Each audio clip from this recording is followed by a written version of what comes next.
Hello, xin chào mọi người. Ngày hôm nay thì Vi sẽ hướng dẫn mọi người kiểu make up để đi tiệc cuối năm.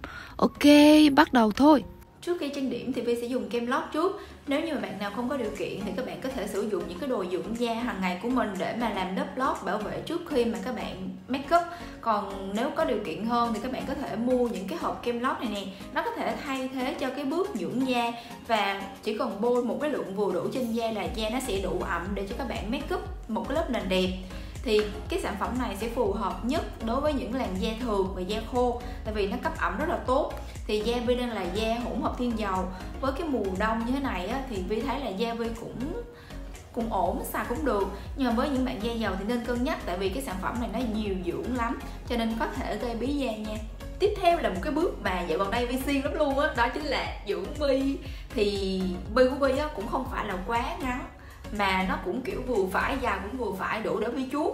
Nhưng mà nó khá là mỏng giống như là tóc của Vi vậy á. Và khi mà Vi ra ngoài đường gặp bạn bè thì Vi thấy là những cái bạn đó có cái hàng mi đúng dài luôn. Cho nên Vi muốn mi của mình dài hơn á, cho nên đã tìm nhiều cái sản phẩm về dưỡng mi để mà dùng thử. Thì sau khi dùng trải nghiệm một thời gian thì Vi đã dừng lại ở cái dưỡng mi Camila này. Thật ra thì Vi mới dùng nó khoảng 1 tháng thôi, không có nhiều đâu, 1 tháng thôi. Nhưng mà Vi thấy là nó có hiệu quả nha mọi người. Thành phần của nó là từ tảo biển, tảo nâu đại dương. Và khi mà Vi dùng á, thì Vi thấy là mi á, các bạn nên nhớ là nó không phải là mọc như tóc, mà mi nó rất là ngắn. Mỗi lần mà mọc thì nó chỉ mọc ra kiểu tính từ mm, rất là nhỏ luôn á. Cho nên mình phải xài kiên trì chứ không phải là muốn là nó dài được đâu mọi người. Cái em này nó có cái tinh chất khá là dịu nhẹ và Vi cũng đã sử dụng qua rất là nhiều loại dưỡng mi rồi, thì Vi thấy nói chung cũng ổn, cũng có hiệu quả. Tuy nhiên thì Vi lại gặp rất là nhiều cái tình trạng các bạn phàn nàn như là bị khô mắt này, bị thâm mắt này, thậm chí là nếu dừng không sử dụng sản phẩm đó nữa thì còn bị gãy rụng mi bị yếu nữa. Và khi mà Vi sử dụng cái sản phẩm này thì Vi đã chú ý rất kỹ về những cái chuyện đó, thì Vi thấy là nó rất là an toàn luôn. Sau 1 tháng sử dụng thì Vi thấy mi của Vi nó mọc ra những cái sợi mi nhỏ nha, rất là ngắn mảnh thôi, nhưng mà cảm giác là nó dày mi hẳn luôn. Thì đối với Vi thì Vi cũng không có mong đợi là nó mọc quá nhanh, mà là từ từ. Thì với cái tần suất vậy là Vi thấy ổn áp lắm rồi. Cái thiết kế của em này thì kiểu đơn giản và nó bọc trắng bạc á, nhìn cũng rất là đẹp mắt. Và khi mà Vi để trên bàn trang điểm thì nhìn cũng rất là sang luôn. Cái lúc Vi mua cái sản phẩm này á là 390.000, nhưng mà Vi coi giá thì nếu như mà mua 2 sản phẩm thì sẽ có giá là 599.000 và free ship luôn. Thì nếu như mà các bạn nào mà muốn tiết kiệm thì các bạn có thể rủ thêm bạn bè để mua. Thành ra là 600.000 2 cây, mỗi bạn có 300.000 thôi. Thì Vi thấy là cái giá này cũng rất là phù hợp với đại đa số mọi người, ai cũng có thể mua được. Tóm lại với cái dưỡng mi Camila này, theo Vi đánh giá là rất đáng đồng tiền bát gạo luôn. Mặc dù nó sẽ không quá xuất sắc như những cái dòng dưỡng mi đắt tiền, nhưng mà đối với Vi á, thì nó đã có hiệu quả trên mi của Vi rồi. Và đặc biệt là nó không có tác dụng phụ, cái này rất là quan trọng nha. Và nếu như mọi người có hỏi là có nên mua hay không thì tất nhiên là Vi sẽ recommend cho mọi người cái dòng dưỡng mi này rồi. Và mọi người, bạn nào mà đang cần á, thì có thể tham khảo cái dòng này thử nha.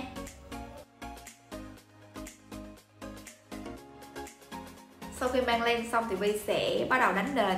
Hôm nay thì Vi sử dụng cushion mới của Gila màu 02. Em cushion này thì chứa nhiều dưỡng, cho nên khi mà apply trên da thì nó có cái độ căng bóng nhẹ nhàng, nhìn da rất là khỏe luôn. Độ che phủ thì ở mức ổn thôi. Nói chung là Vi thấy rất là dễ tán, dễ dùng, phù hợp với nhiều loại da, nhất là da thường và da khô. Da hỗn hợp như Vi vẫn dùng được luôn. Tiếp theo Vi sẽ dùng cái bảng City Color này để mà che khuyết điểm và tạo khối cho gương mặt luôn. Cái bảng này nó khá là tiện lợi tại vì nó có đủ hết tất cả những cái tông màu và nó còn rẻ nữa, cho nên Vi đã mua dùng thử và Vi thấy cũng rất là ok luôn. Vi sẽ để cái shop, tên shop ở bên dưới để cho các bạn có thể tham khảo cái sản phẩm này nha. Chất kem của bản này thì cũng rất là dễ tán và cực kỳ dễ dùng luôn. Hầu như là có đủ các tông rồi, chỉ cần phối màu với nhau là có thể dùng được. Có thể che khuyết điểm nè, rồi tạo khối nè, và có thể làm vùng sáng cho gương mặt luôn. Và các bạn cũng nhớ là những cái sản phẩm dạng kem nó sẽ sử dụng sau khi mà các bạn đánh nền và trước bước phủ phấn nha. Em tạo khối này của City Color màu lên rất là vừa phải, nó giúp cho da có cái độ ấm nhẹ và rất là tự nhiên luôn. Bước tiếp theo thì Vi sẽ phủ phấn để làm cho cái lớp nền nó ráo và nó giữ được lâu hơn. Thì đây là cái phấn Canmax mà Vi vẫn hay dùng. Mọi người thấy không, Vi dùng muốn chạm đáy luôn rồi, gần hết rồi. Và Đây cũng là một trong những cái loại phấn phủ mà Vi yêu thích nhất. Chất phấn của nhà Canmax rất là mỏng mịn, rất là phù hợp cho da khô, da thường. Còn với da dầu thì không nên đâu, tại vì nó không có cái tính kiềm dầu. Bù lại thì nó rất là mỏng mịn, rất là tự nhiên luôn. Và Vi hay sử dụng để make up cho khách nè. Kể cả Vi cũng dùng luôn, tại vì nó rất là thoải mái trên da. Sau bước phủ phấn thì bây giờ Vi sẽ kẻ lông mày. Và dạo gần đây thì Vi đang dùng cây chì kẻ lông mày của Focalure. Vi không biết là Vi đọc đúng không nữa, nhưng mà dạo gần đây thì thích tìm hiểu những cái sản phẩm mới để mà dùng thử, thì vô tình phát hiện ra cái em này, thấy dùng cũng ổn áp lắm luôn á. Thì bây giờ Vi sẽ kể cho mọi người xem nha. Đây là một cây chì giá rẻ nhưng mà Vi thấy là chất lượng của nó cũng khá là ổn áp. Vẫn có thiết kế 2 đầu luôn. Một đầu là sẽ chải lông mày cho gọn gàng theo nếp, còn đầu còn lại là sẽ vẽ lông mày. Nói chung là cái chất chì này Vi thấy là nó cũng vừa phải, lên màu đều đẹp nè. Và quan trọng là rất là phù hợp với học sinh sinh viên. Vẽ xong thì Vi sẽ dùng che khuyết điểm để mà tán ở những cái vùng xung quanh, gọt lại lông mày cho nó gọn gàng và nó thanh mảnh hơn. Phải nói em chì này quá là ngon bổ rẻ luôn. Đầu chì cũng mềm vừa phải, không có bị cứng, không có làm đau da. Và Vi cũng sẽ để địa chỉ mua ở phần mô tả cho mọi người tham khảo nha. Bây giờ sẽ đến phần quan trọng nhất, đó là phần đánh mắt. Thì hôm nay Vi sẽ sử dụng bảng mắt này của Bia. Mọi người thấy là nó chảy hết trơn rồi, tại vì Vi sử dụng nó rất là nhiều lần luôn. Và hôm nay sẽ sử dụng những cái màu nhũ này để mà đánh cho mọi người xem nha. Vi cực kỳ thích những cái màu nhũ này luôn. Đầu tiên Vi sẽ dùng màu hồng đất và đánh lên toàn bộ bầu mắt. Vì make up đi tiệc cho nên sẽ hơi đậm một xíu, và Vi muốn nhấn ở phần mắt nhiều hơn cho nên lấy phấn cũng nhiều hơn bình thường.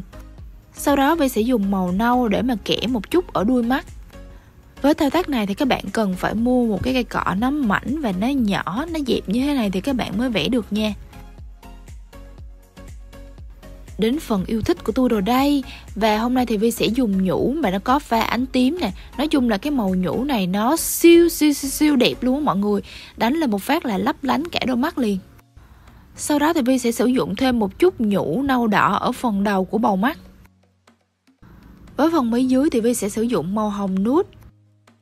Sau đó Vi sẽ sử dụng một ít màu nâu để tạo bọng mắt. Cái bọng mắt này hơi fail nha mọi người, nhưng mà với những bạn nào mà mắt to thì khỏi cần làm.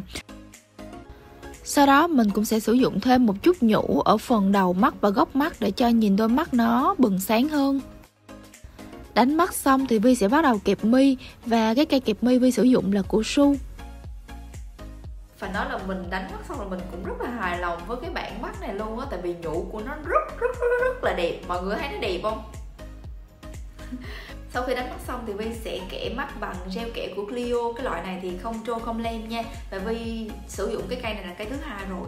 Gel kẻ mắt của Clio thì cũng rất là nổi tiếng rồi. Em này nổi tiếng với cái chất chì rất là mềm, rất là dễ vẽ. Và đặc biệt là nó còn không trôi không lem nữa. Kẻ mắt bằng gel sẽ giúp cho đôi mắt có chiều sâu hơn và không quá sắc sảo. Sau khi kẻ mắt xong thì Vi sẽ bấm mi lại một lần nữa và bắt đầu chuốt mi cho mọi người xem cái hiệu quả công tình 1 tháng. Vi sử dụng cái dưỡng mi của Camilla và nó đem lại kết quả gì cho Vi nha. Ngoài cái việc là sử dụng mascara để làm dài và dày mi, thì mi thật của các bạn phải dài và dày sẵn nữa thì nó mới đạt cái độ hiệu quả cực kỳ cao luôn. Cho nên Vi rất là chú trọng trong cái việc dưỡng mi. Sau khi bấm mi xong thì Vi sẽ chuốt mascara, và cái loại mascara mà Vi đang dùng của hãng 1028 này Vi rất là thích luôn. Tại vì cái đầu chuốt của nó khá là mảnh và nó màu nâu nữa, rất là tự nhiên luôn. Và Vi sẽ dùng đó để chuốt ở trong góc trước. Sau đó lát nữa thì Vi sẽ dùng một cái mascara khác để chuốt dài mi và dày mi sau. Vi rất thích em mascara này tại vì cái đầu chuốt nó rất là nhỏ, rất là mảnh, và cái màu nâu thì nên cũng rất là tự nhiên. Đợi một lát để góc mi khô thì Vi sẽ bắt đầu chuốt mascara của Lemonade, chuốt ở phần ngọn mi và phần giữa để mà mi nó dài và dày hơn.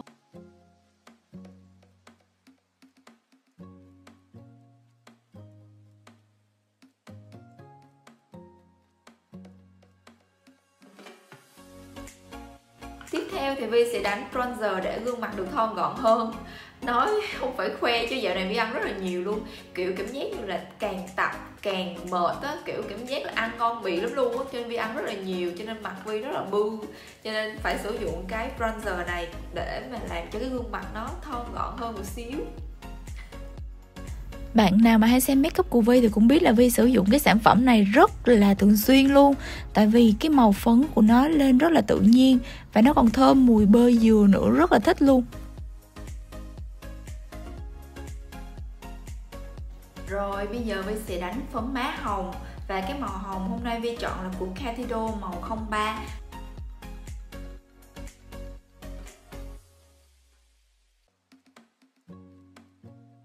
Gần xong rồi. Thì màu son hôm nay Vi chọn là màu 02 Forever Young của Lemonade. Và đây là dòng Super Natural Lip Cream. Thì cái màu này là một cái màu hồng nude rất là đẹp luôn và rất là tay.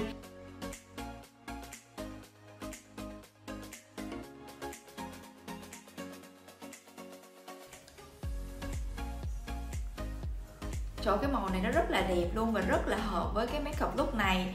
Nhưng mà nếu như mà cảm thấy hơi dừ thì mọi người có thể cho thêm một chút son bóng của Mercy để mà nó bóng bẩy hơn một xíu và nhìn cái môi nó căng mọng hơn. Lát nữa thì Vi sẽ test thử cho mọi người xem.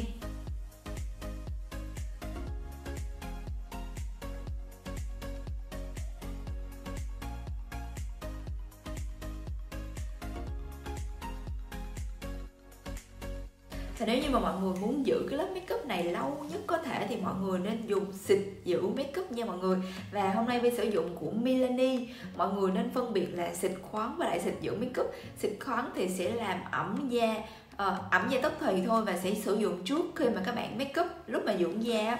Còn xịt giữ makeup sẽ dùng sau khi mà các bạn makeup xong rồi, và nó sẽ giúp cho cái lớp nền nó bám chặt vào da và nó không có bị khô mốc, nó đỡ bị khô mốc hơn rất là nhiều luôn. Và ok, bây giờ mình sẽ xịt. Wow, đã quá mọi người, dễ sợ. Bí quyết để làm lớp nền căng bóng hơn là Vi sẽ sử dụng cái highlighter ở đằng sau bước xịt giữ makeup. Và hôm nay Vi vẫn sử dụng cái em highlight của MKUB.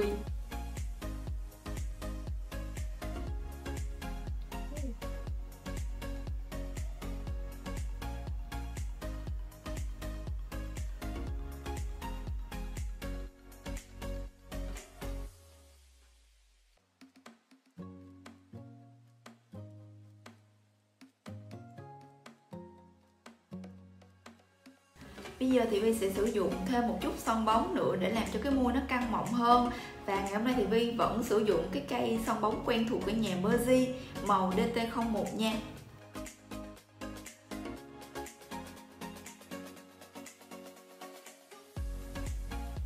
Cái màu son bóng hồng này nó rất là phù hợp với cái màu son này luôn, và nó làm cho cái môi của Vi nhìn căng mọng hơn. Mình không dám nói luôn, mình sợ là cái son nó bị dính răng.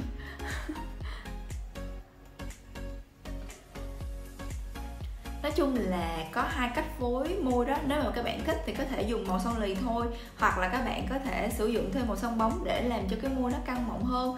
Và với kiểu makeup này thì nhìn cái môi căng mọng nhìn cũng dễ thương. Còn riêng Vi thì Vi thích cái tông lì hơn là cái màu môi bóng này. Nếu như mọi người thích tông nào thì có thể comment ở bên dưới cho Vi biết nha.